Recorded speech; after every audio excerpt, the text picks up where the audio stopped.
Hello students, welcome to my channel learning with dignity. और आज हम कर रहे हैं 8th क्लास की साइंस का first chapter crop production and management. इससे पहले मैं अपने 2 वीडियो में इसके कुछ टॉपिक्स कवर कर चुकी हूँ, जैसे एग्रीकल्चर प्रैक्टिसेस में preparation of soil, sowing, adding manure and fertiliser. और आज के वीडियो में हम कवर करेंगे irrigation, protecting from weeds, harvesting and storage. So let's continue. Irrigation. All living beings need water to live.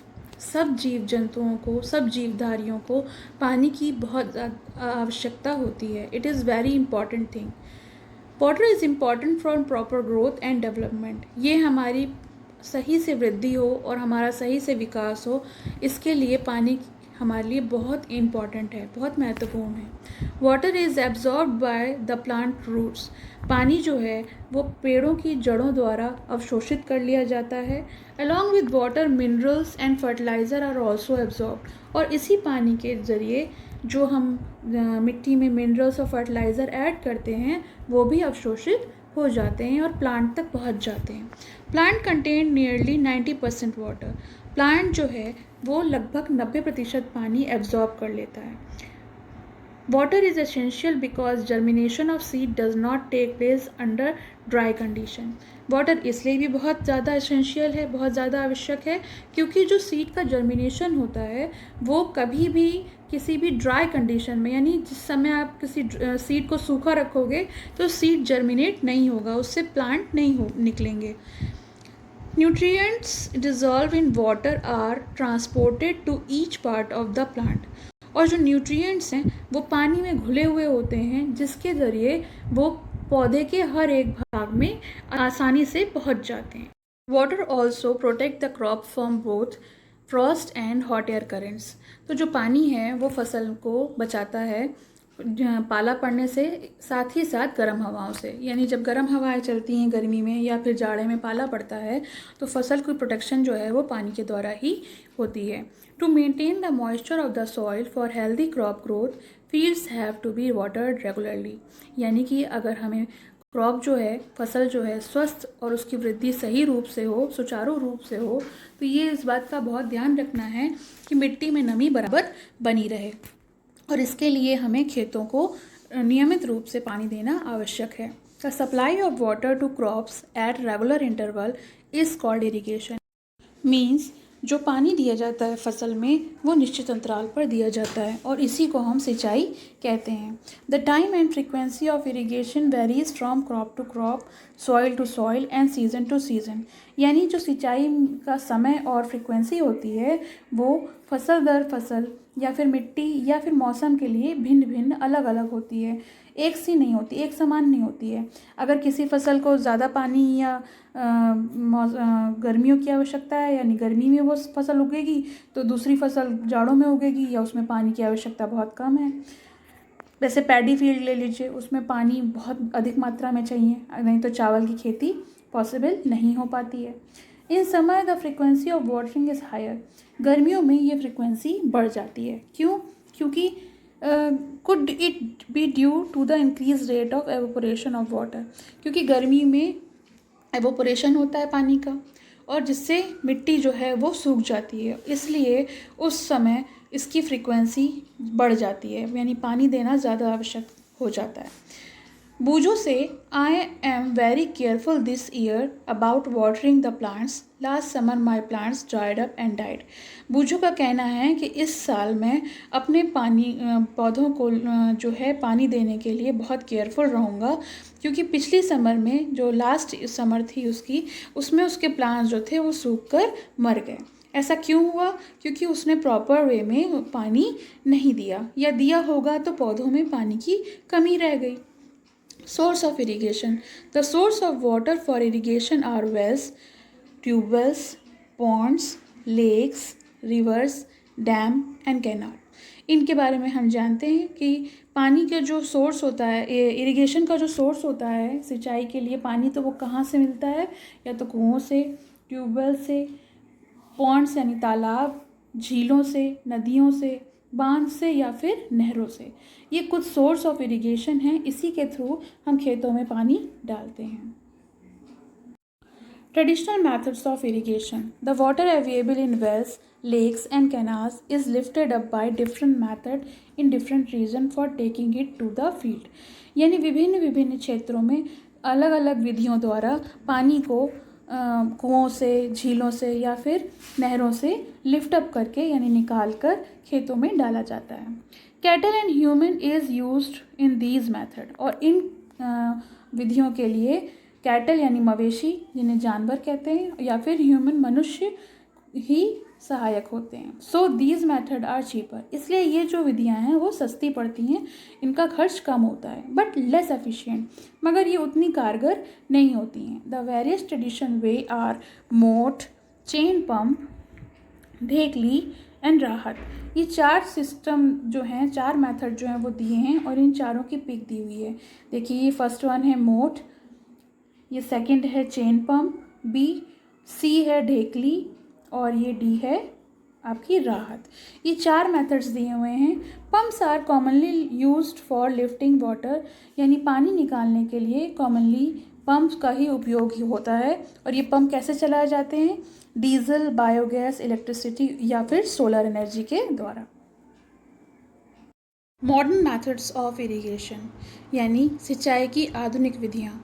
Modern methods of irrigation help us to use water economically, यानी हम आधुनिक विधियों के द्वारा सिंचाई में कम पानी की जो उपयोग है वो हम कम मात्रा में कर सकते हैं। The main methods used are as follows. कुछ मेथड्स हैं, कुछ विधियाँ। पहला है स्प्रिंकल सिस्टम यानी छिड़काव तंत्र। This system is more useful on uneven land where sufficient water is not available. ये विधि जो है वहाँ पर ज़्यादा उपयोग में आती है जहाँ पर जो लैंड है अनइवन है, यानी असमतल है, समतल नहीं है, और वहाँ पर पानी की अवेलेबिलिटी भी कम है। The perpendicular pipes having rotating nozzle on the top are joined to main pipeline at regular interval. When water is allowed to flow through the main pipe under pressure with the help of a pump, it escapes from the rotating nozzle. Means नलों में ऊपरी सिरे जो होते हैं वो उसमें घूमने वाले नोज़ल लगे होते हैं।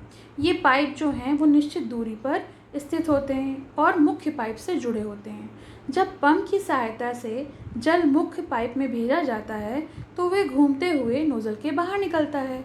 इससे जो होता है, जो छिड़काव होता है पौधों में, वो बराबर रूप पे होता है और बिल्कुल शावर की तरह इस तरह का उपयोग होता है। शावर यानी जैसे बारिश होती है तो बारिश में जो बूंदें हैं या पानी है वो इवनली सब जगह स्प्रेड होता है। Same it gets sprinkled on the crop as if it is raining. ये तब भी स्प्रिंकल किया जा सकता है फसलों पर अगर वहाँ पर बारिश हो रही हो। Sprinkle is very useful for lawns, coffee plantation and several other crop.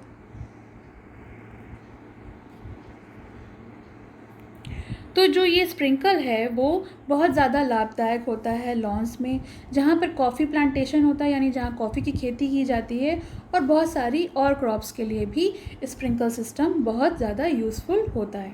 और दूसरा है हमारा drip system. In this system the water falls drop by drop directly near the roots. इस सिस्टम में यानी इस विधि में जो पानी है वो बूंद बूंद करके वहाँ पर गिरता है जहाँ पर जड़ें होती हैं। So it is called drip system, इसलिए इसे हम ड्रिप सिस्टम कहते हैं। So it is called drip system. It is the best technique for watering fruit plants, gardens and tree. और ये विधि जो है वो उन जगह पर बहुत ज़्यादा सहायक होती है जहाँ पर फ्रूट प्लांट यानी फलों के पौधे होते हैं या फिर बागीचे या पेड़। तो इसमें जो पानी है वो सीधे जड़ों में डाला जाता है बूंद बूंद करके, और पानी बिल्कुल भी वेस्ट नहीं होता। It is a boon in the region where availability of water is poor. और ये उन जगहों के लिए, उन क्षेत्रों के लिए वरदान साबित होता है जहाँ पर पानी की जो अवेलेबिलिटी है, उपलब्धता है, वो बहुत ज़्यादा पुअर है। Protection from weeds. Buju and Paheli went to the nearby wheat field and saw that there were some other plants in the field growing along with wheat plant. बूझो और पहेली खेतों में गए और उन्होंने देखा कि वहाँ पर गेहूं की फसल के साथ कुछ और पेड़ भी हैं, कुछ और पौधे भी लगे हुए हैं। बूझो से have these other plants been planted purposely? तो बूझो ने पूछा, क्या ये प्लांट या किसी मतलब के लिए लगाए गए? In a field many other undesirable plants may grow naturally along with the crop. तो खेतों में जो भी फसल उगाई जाती है उसके साथ कुछ ऐसे पौधे उगाते हैं जो अनचाहे होते हैं, यानी जिनकी कोई ज़रूरत नहीं होती है, और ये नेचुरली उगाते हैं, कुदरती उगाते हैं, इनको उगाया नहीं जाता है, कोई सीड या बीज नहीं डाला जाता है। These undesirable plants are called weeds. और इन अनचाहे अनवांछित पौधों को ही हम वीड्स कहते हैं। The removal of weeds is called weeding. और इन वीड्स को निकालने को विधि को ही हम वीडिंग कहते हैं। वीडिंग को हम हिंदी में निराई कहते हैं। Weeding is necessary since weeds compete with the crop plant for water, nutrient, space and light। अच्छा, वीडिंग को निकालना क्यों होता है, वीड्स को हमें क्यों हटाना होता है, ये प्रोसेस क्यों ज़रूरी है? इसकी ज़रूरत ये है कि अगर फसल जो है उसके साथ साथ ये पौधे भी वाटर, न्यूट्रिएंट, स्पेस और लाइट के लिए compete करेंगे, कंपटीशन करेंगे, यानी इन्हें भी ये चाहिए होगा। फोटोसिंथेसिस होती है तो उसमें भी जो भी न्यूट्रिएंट्स और लाइट वगैरह मिलती है तो उसमें इनको भी वो ये स्पेस कवर करेंगे, जिससे कि उसकी जो भी फसल लगी होगी उसकी ग्रोथ पर बहुत ज़्यादा असर पड़ेगा। Some weeds interfere even in harvesting and may be poisonous for animals and human beings. कुछ वीड्स ऐसे होते हैं जब हार्वेस्टिंग के समय ये इंटरफेयर करते हैं, मतलब कि ये उसके संग मिक्स हो जाते हैं और ये जहरीले होते हैं, चाहे वो जानवर हों या फिर वो मनुष्य हों। तो इस वजह से वीड्स को हटाना बहुत ज़रूरी होता है। Farmer adopt many ways to remove weeds and control their growth. किसान जो हैं कई तरीक़ों से इन वीड्स को हटाते हैं या फिर इनकी वृद्धि को रोकते हैं। Tilling before sowing of crops helps in uprooting the killing of weeds which may then dry up and get mixed with the soil। खेत जोतना सबसे अच्छा उपाय होता है फसलों को इनसे बचाने के लिए। जिस समय ये फसल लगाई जाती है उससे पहले खेत को जोता जाता है, जिससे कि वीड्स के जो जड़ें हैं वो कमज़ोर हो जाती हैं या फिर निकल जाती हैं, जिससे ये वीड्स ख़त्म हो जाते हैं, मर जाते हैं। विच में देन ड्राई अप, और ये फिर सूख जाते हैं और मिट्टी के साथ मिक्स हो जाते हैं। The best time for the removal of weeds, सबसे बढ़िया समय जो होता है वीड्स हटाने का वो तब होता है जब ये फ्लावर्स या सीड्स को प्रोड्यूस करते हैं, यानी इनमें फूल निकलने या बीज निकलने शुरू हों, इससे पहले इनको नष्ट कर देना चाहिए। The manual removal includes physical removal of weeds by uprooting और cutting them close to the ground from time to time. तो ये कार्य जो है खुरपी की सहायता से किया जाता है, और इसमें जो भी वीड्स होती हैं उनको या तो जड़ों से उखाड़ दिया जाता है, और अगर ऐसा करना पॉसिबल नहीं होता है तो ये मिट्टी के बहुत अंदर जहाँ तक मतलब वो काटी जा सकती हैं वो जड़ें, उसको काट दिया जाता है, और समय समय पर खुरपी की सहायता से इसमें इन रूट्स को उखाड़ दिया जाता है। Weeds are also controlled by using certain chemicals called weedicides. Weeds को केवल उखाड़ने से ही ज़रूरी नहीं है कि उनको उखाड़ना ही पड़े तभी हम उनसे छुटकारा पा सकते हैं, उन्हें नष्ट कर सकते हैं। एक केमिकल्स भी आते हैं कुछ जिसको हम वीडिसाइड्स बोलते हैं, और जिससे वीड्स को कंट्रोल किया जा सकता है। लाइक 2 और 4D, these are some weedicides example. 2 और 4D जो हैं वो कुछ एग्जाम्पल हैं वीडिसाइड्स के। These are sprayed in the fields to kill the weeds। और ये खेतों में स्प्रे कर दिए जाते हैं वीड्स को नष्ट करने के लिए। They do not damage the crop। और ये फसल को कोई नुकसान नहीं पहुंचाते।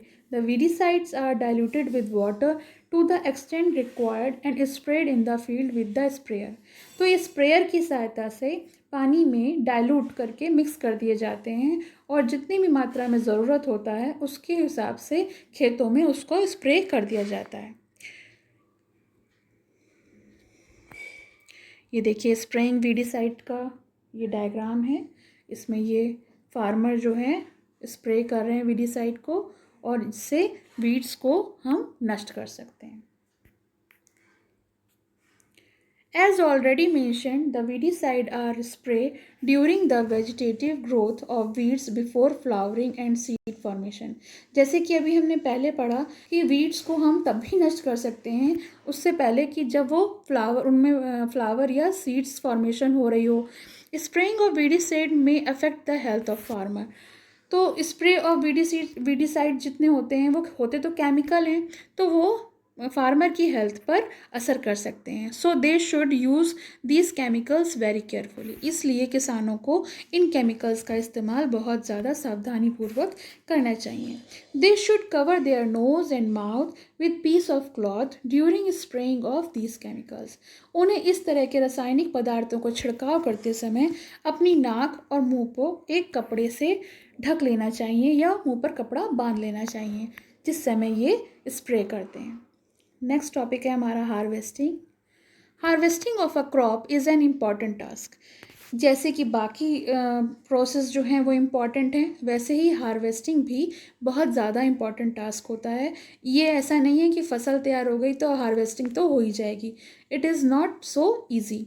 The cutting of crop after it is mature it is called harvesting. फसल पकने के बाद जब उसे काटा जाता है तो हम उसे हार्वेस्टिंग कहते हैं. In harvesting crops are pulled out और cut close to the ground. Harvesting में क्या होता है, या तो फसल को पुल आउट यानी उखाड़ लिया जाता है या फिर जो ग्राउंड है उससे काफ़ी क्लोजली उसे कट कर दिया जाता है. It is usually take 3 to 4 month for the cereal crop to mature.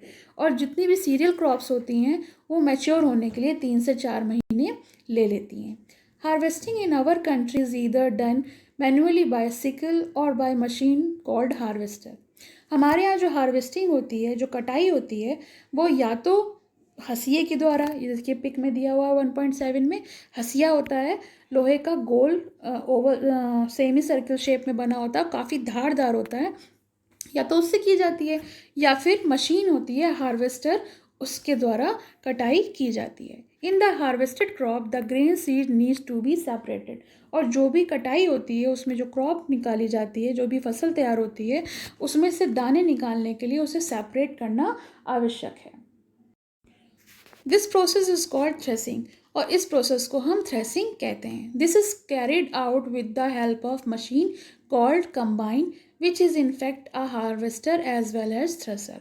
और ये एक मशीन के द्वारा किया जाता है. ये कंबाइन मशीन होती है, इसमें harvester as well as thresher दोनों चीज़ें इसमें पाई जाती हैं. यानी इस तरह की मशीन होती है जिसमें आप पहले तो हार्वेस्टिंग कर सकते हैं और देन उसमें थ्रेसिंग प्रोसेस पॉसिबल होता है. दोनों प्रोसेस एक साथ किए जा सकते हैं. Farmer with small holding of land do the separation of grain and chaff by winnowing. जैसा कि हम पिछले क्लास में पढ़ चुके हैं कि जो छोटे जगहों के, छोटे लैंड के फार्मर होते हैं तो वो जो हैं अनाज को फटक के साफ कर लेते हैं. इस प्रोसेस को हम विनोइंग कहते हैं. Now next one is storage.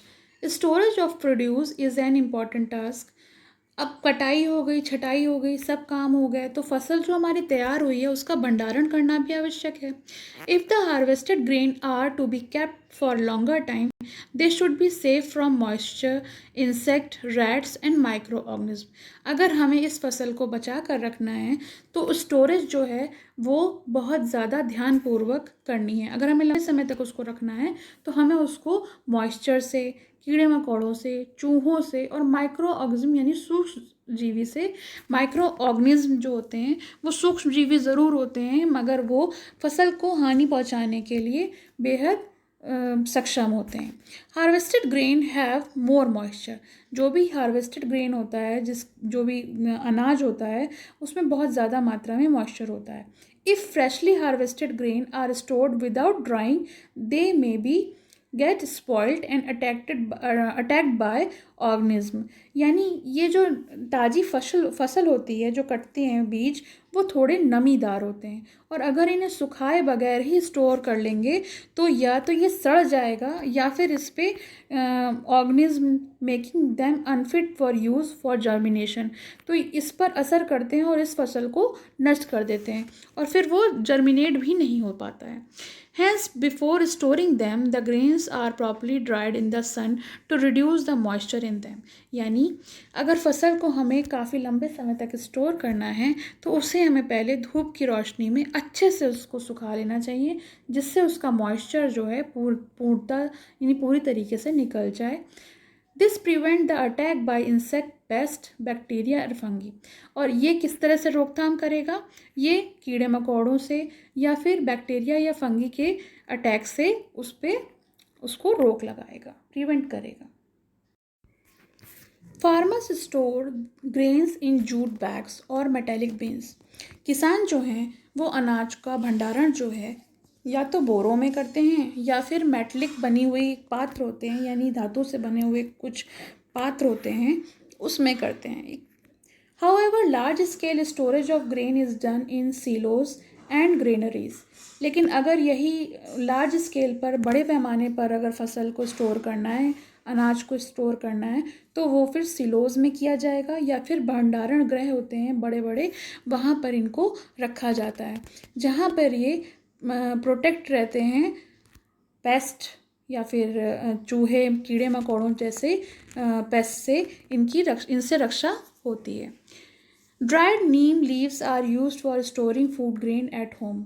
और अगर हमें घरों में इसका स्टोरिंग करना है तो सूखी नीम की पत्तियां बहुत सहायक होती हैं. For storing large quantity of grain in big godowns, specific chemical treatment are required to protect them from pest and micro organism. अगर हमारी स्टोरिंग जो है वो बड़ी मात्रा पे करनी है और बड़े बड़े गोडाउन में उसको रखना है, तो कुछ केमिकल्स आते हैं जिसके ट्रीटमेंट के थ्रू हम इन्हें पेस्ट और माइक्रो ऑर्गेनिज्म से प्रोटेक्ट कर सकते हैं. After completing this table, food for animals, making the following table in your notebook and complete it.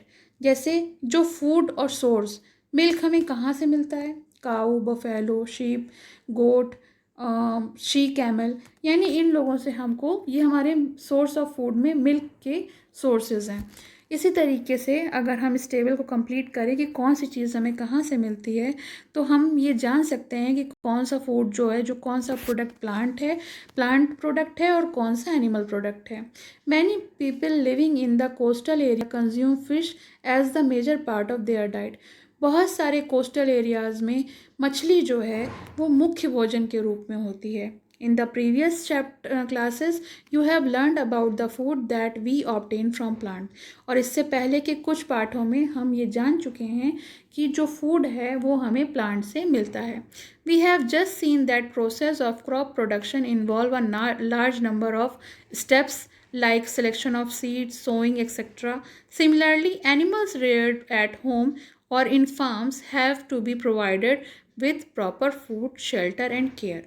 जिस तरीके से हमको क्रॉप प्रोडक्शन में कुछ स्टेप्स का करना ज़रूरी होता है, जैसे सोइंग है या फिर हार्वेस्टिंग है, तो उसी तरीके से जब हम पशुपालन करते हैं, तो या घर में करें या फिर हम फार्म्स में करें, तो उन्हें भी प्रॉपर फूड, शेल्टर और केयर की बहुत ज़रूरत होती है. यानी हमें उन्हें अच्छे से भोजन या उनका आश्रय सही होना चाहिए जहाँ वो रहते हैं, उनकी देखभाल करना बहुत आवश्यक होता है. When this is done on a large scale, और जब ये बड़ी मात्रा, बड़े पैमाने पे किया जाता है, तो उसे हम एनिमल हस्बेंड्री कहते हैं. ये चैप्टर हमारा यहाँ फिनिश होता है और आई होप कि आपको मेरा एक्सप्लेनेशन समझ में आया होगा, पसंद आया होगा. अगर आपको मेरा एक्सप्लेनेशन अच्छा लगता है तो मैं अपने और लेसन्स लेकर आऊँगी विद एक्सप्लेनेशन, लेकिन उसके लिए आप मेरे चैनल को सब्सक्राइब करिए और लाइक करिए. Thank you.